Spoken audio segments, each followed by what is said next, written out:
These things are phonotropes made by students, and I want to show you guys their wonderful work.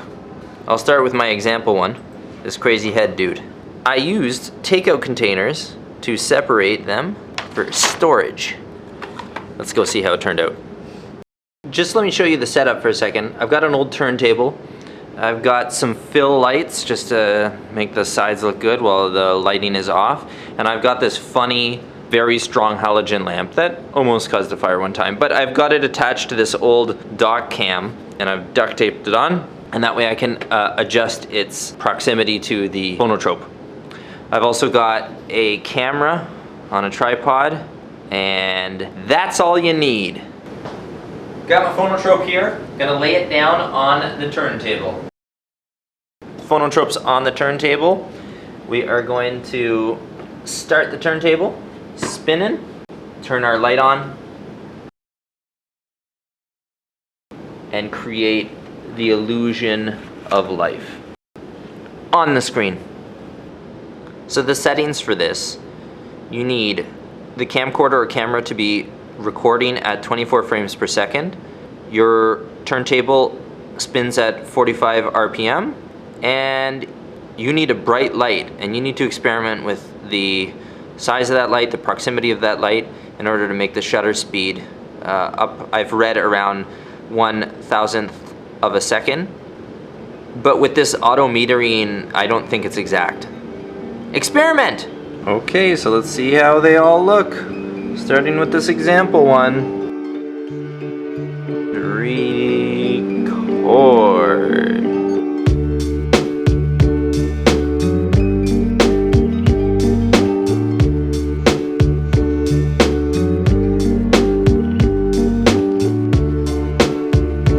Okay, so for this piece, I was trying to cut out individual frames from old National Geographic magazines, trying to create the sense of water, but as you can see, each of the frames creates textures and values that aren't similar enough to the frame next to them, so maybe a failed experiment, maybe a good background for something.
Well, that's it for semester 2 of 2022-2023, Mr. Wukash's West Credit Media Art class. I hope you learned something interesting, had fun, maybe try one of your own.